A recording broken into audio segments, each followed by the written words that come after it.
शिव बाबा अपनी मुरलियों में अक्सर ये प्रश्न पूछते हैं कि ब्रह्मा का बाप कौन, लेकिन बीके वाले शिव बाप को उनका बाप समझ लेते हैं, जो कि गलत है। शिव बाप तो सभी आत्माओं के बाप हैं, और ब्रह्मा ये तो शरीर का उसके काम के आधार पर पड़ने वाला नाम है। मुरलियों में भी आया है, प्रजापिता जरूर यहाँ ही होगा।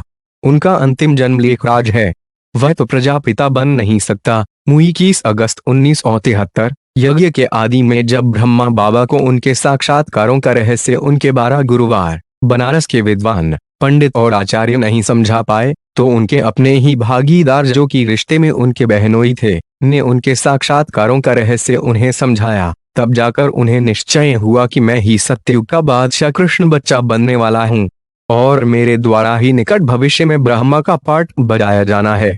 तो लेखराज ब्रह्मा बाबा को ये निश्चय कराने वाला, ये पहले पहले उनके बुद्धि में ज्ञान का बीज बोने वाला उनका भागीदार ही, जिसका नाम सेवकराम था, यही प्रजापिता ब्रह्मा हुआ, ग्रेट ग्रेट ग्रैंडफादर, जिसमें पहले पहले प्रवेश करके शिव बाप ने ब्रह्मा बाबा को उनके साक्षात्कार का रहस्य समझाया।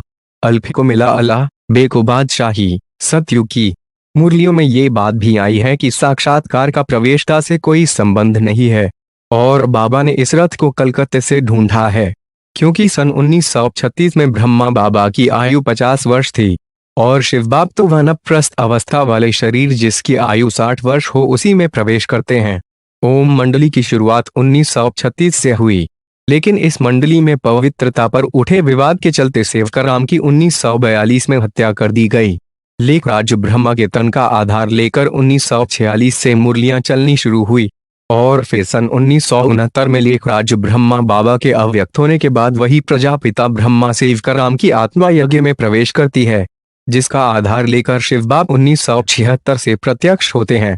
घबराओ मत, बैकबोन बाप दादा सामना करने के लिए किसी भी व्यक्तन द्वारा समय पर प्रत्यक्ष हो ही जावेंगे, और अब भी हो रहे हैं। $। 16 जनवरी 1975 शिव बाबा तो त्रिकालदर्शी है, उन्हें पता था कि लेखराज ब्रह्मा बाबा के अव्यक्त होने पर सभी बीके गुलजार दादी के रथ को ही शिव बाप का रथ समझ लेंगे। इसलिए उन्होंने कई मुरलियों में कहा है कि मैं सूक्ष्मतन वासी ब्रह्मा में प्रवेश नहीं करता, और न ही पवित्र कन्यातन में प्रवेश करता हूँ।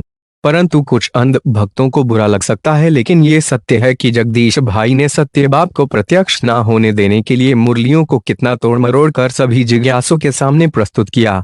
केवल अपने अहंकार की पूर्ति हेतु जो सच्चे जिज्ञासु थे उनसे एडवांस ज्ञान और एडवांस पार्टी के पार को छुपाया गया, और आज संदेशियों के द्वारा जब जगदीश भाई का संदेश आता है तो पता चलता है कि वो कितना पछता रहे हैं अपनी करनी पर, क्योंकि अब तो हर कल के लिए उनका पद कम हो गया।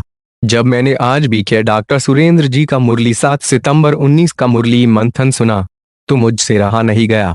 इस पोस्ट को लिखना मैंने जरूरी समझा, क्योंकि भले अज्ञान में ही लेकिन ये लोग जगदीश भाई जो के गलत क्लेरिफिकेशन के परंपरा को आगे बढ़ा रहे हैं, और मैं नहीं चाहता कि बाकी के भाई भी वैसे ही पश्चाताए जैसे शरीर छोड़ने वाले कुछ ज्ञानी भाई पश्चाता रहे हैं जब उनको सत्य का पता चल रहा है। ओम शांति।